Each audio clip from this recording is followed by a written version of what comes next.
हमारे स्कूल्स में, कॉलेजेस में या फिर हमारे बायोलॉजी बुक्स में सेक्स के रिलेटेड या फिर ह्यूमन एनाटॉमी के रिलेटेड जो हमें पढ़ाया जाता है, आज के डेट में अगर मैं देखूँ तो उससे भी बहुत ज़्यादा नॉलेज या फिर सेक्स एजुकेशन हमें ज़रूरी होता है, जो हमारे स्कूल में या फिर कॉलेजेस में नहीं देते हैं हमें। उसके लिए हमको थोड़ा बहुत इंटरनेट में सर्च करना पड़ता है या फिर किसी से जो एक्सपर्ट है उनसे बात करना पड़ता है। तो कोई कोई ट्रांसमैन या फिर ट्रांस पर्सन या फिर कोयर पर्सन जो होते हैं वो बहुत कंफ्यूज्ड रहते हैं या फिर वो अपने पार्टनर को लेके बहुत ज़्यादा कंसर्न रहते हैं कि हम उनके साथ इंटीमेट कैसे होंगे या फिर हमारा सेक्स लाइफ कैसा होगा, हम कैसे उनसे बात करेंगे, कैसे हम प्रोसीड करेंगे। और बहुत सारे क्वेश्चंस होते हैं जो मुझे भी आप लोग पूछते हो या फिर मेरे मन में भी बहुत सारे क्वेश्चंस था जो मैंने सर्च किया, उसके बारे में मैंने जाना, उसके बारे में पढ़ा। आज वही मेरा जो एक्सपीरियंस मैंने जाना, मैंने सीखा है, वही मैं शेयर करने वाला हूँ। ये पूरा video will be related to trans man and their sexual life, their partner, and हम कैसे अपना सेक्सुअल लाइफ को और भी बेटर कर सकते हैं।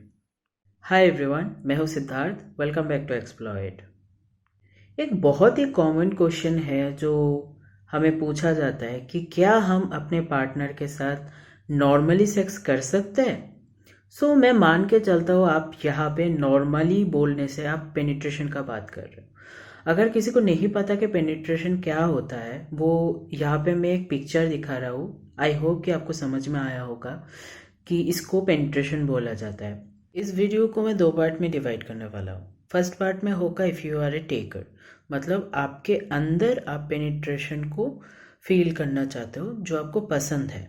और सेकंड पार्ट में हम बात करने वाले हैं कि if you are a giver, मतलब आप किसी और को पेनिट्रेशन का एक्सपीरियंस देना चाहते हो। मैं शुरू करता हूँ कि सेक्स का डेफिनेशन बस एक ही तरीका का नहीं होता है जो हम नॉर्मली पॉर्न में या फिर जो हम नॉर्मली हेटेरोनॉर्मेटिव सोसाइटी में देखते हैं कि एक वजाइना होगा, एक पेनिस होगा और वजाइना के अंदर पेनिट्रेशन होगा और वो ही सेक्स होता है।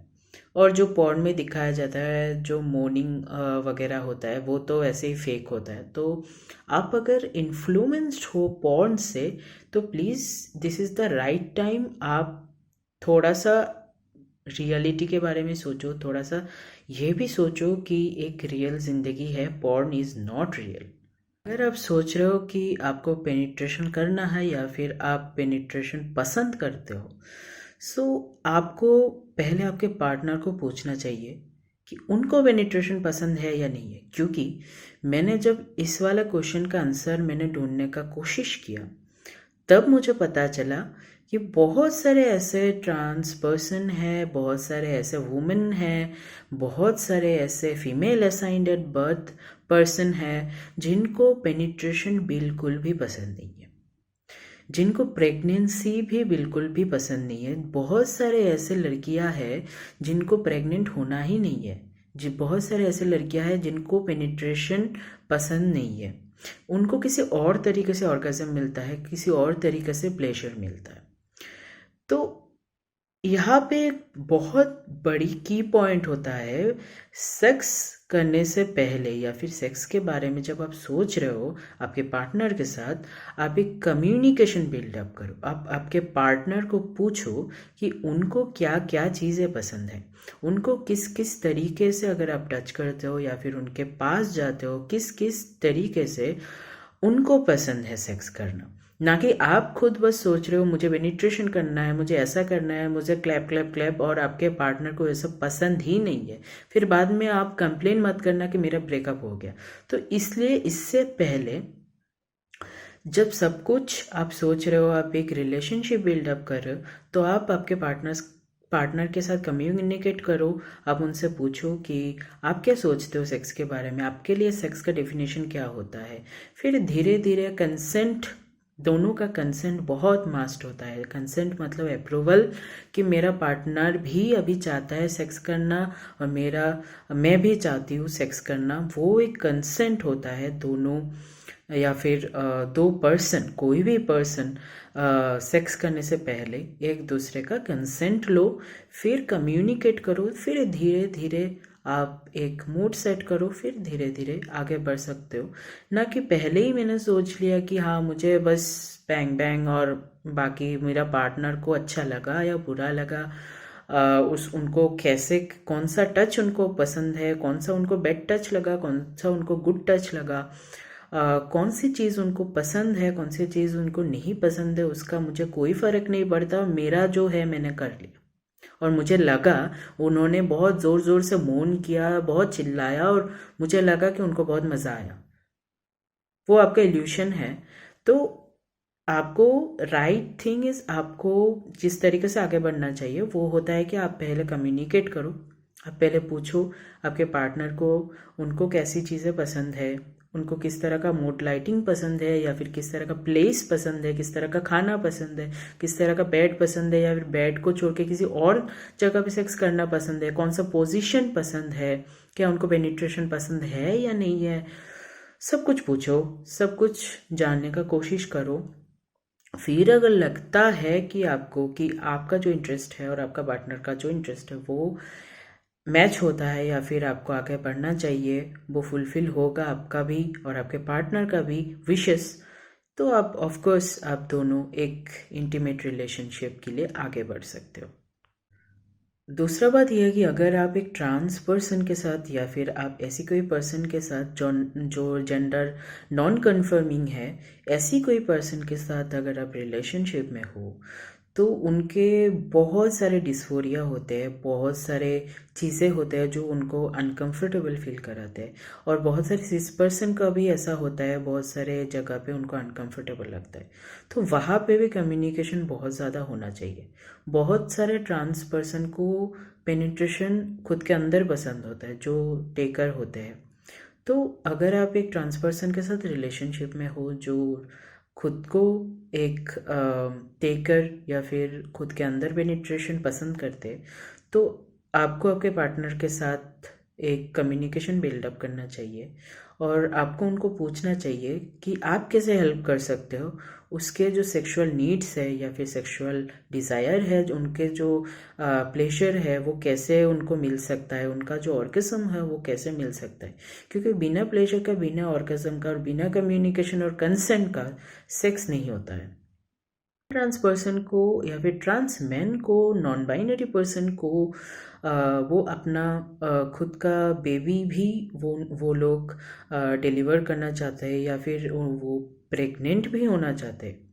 सो उस टाइम पे वो लोग शायद किसी डोनर के पास जाते हैं, या फिर उनका अगर कोई ऐसा पर्सन के साथ रिलेशनशिप में हो या फिर किसी भी तरीके से वो लोग सेक्स का संबंध करें, जो जहाँ पे उनके अंदर स्पार्म दिया जाता है या फिर वो पेनिट्रेट करते हैं उसके अंदर, उनके अंदर, तो उस टाइम पे वो प्रेग्नेंट भी हो सकते हैं और वो अपना खुद का बेबी भी जन्म दे सकते हैं। तो उस टाइम पे अगर आप एक ट्रांस पर्सन के साथ हो, अगर वो बर्थ का जो एक्सपीरियंस है वो करना चाहते हैं, तो आपको यहाँ पे किसी अलग तरीके से आपका कन्वर्सेशन बिल्डअप करना चाहिए। आपको पूछना चाहिए, समझना चाहिए और उनका जो चीज़ें हैं वो आपको एक बहुत अच्छा अंडरस्टैंडिंग के साथ आपको आगे बढ़ना चाहिए।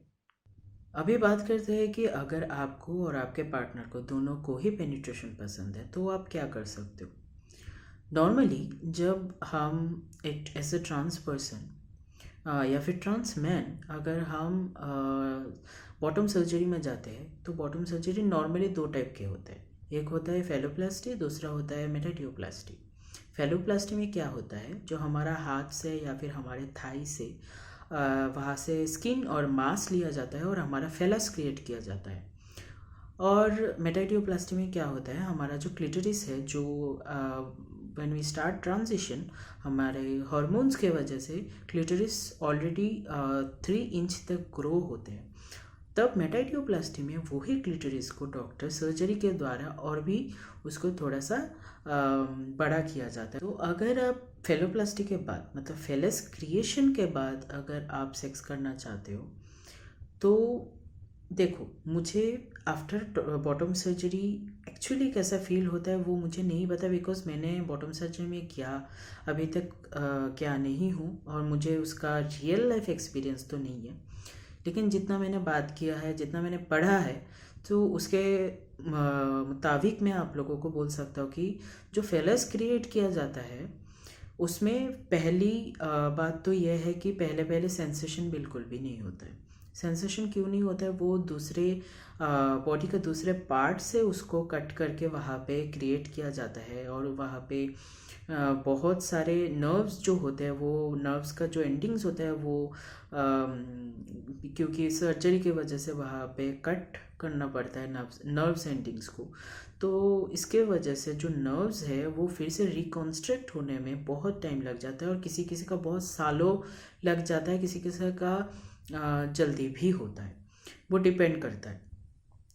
तो आप अगर सोच रहे हो कि मैं जल्दी जल्दी फेलोप्लास्टी कर लूँगा, फेलस क्रिएट हो जाएगा और उसके बाद में मैं अपने पार्टनर के साथ मैं सेक्स कर सकता हूँ, सेक्स का पूरा आनंद ले सकता हूँ, लेकिन ऐसा नहीं होता है। पहली बात तो ये है कि वो वहाँ पे सेंसेशन नहीं होता है। दूसरी बात ये है कि एक इतना बड़ा सर्जरी होता है, उससे बाहर आने में या फिर उससे रिकवर होने में 1 साल तो लग ही जाता है कम से कम। दूसरा सर्जरी होता है कि मेटाडियोप्लास्टी। मेटाडियोप्लास्टी जो मैंने बोला है कि क्लिटरिस को बड़ा किया जाता है, तो क्लिटरिस पे ऑलरेडी हमारा सेंसेशन रहता है, और ट्रांजिशन के वजह से मतलब HRT की वजह से क्लिटरिस और भी सेंसिटिव हो जाता है। तो वहाँ पे आप क्लिटरिस से आप मस्टरबेट कर सकते हो, आप क्लिटरिस को यूज़ करके, जिसको हम माइक्रोपीनियस भी बोलते हैं, हम क्लिटरिस को किसी किसी जगह में वो भी बोलते हैं, तो उसको यूज़ करके भी आप सेक्स कर सकते हो। उसके लिए आपको प्रैक्टिस करना होगा, उसके लिए आपको समझना होगा कि आप कैसे कर सकते हो।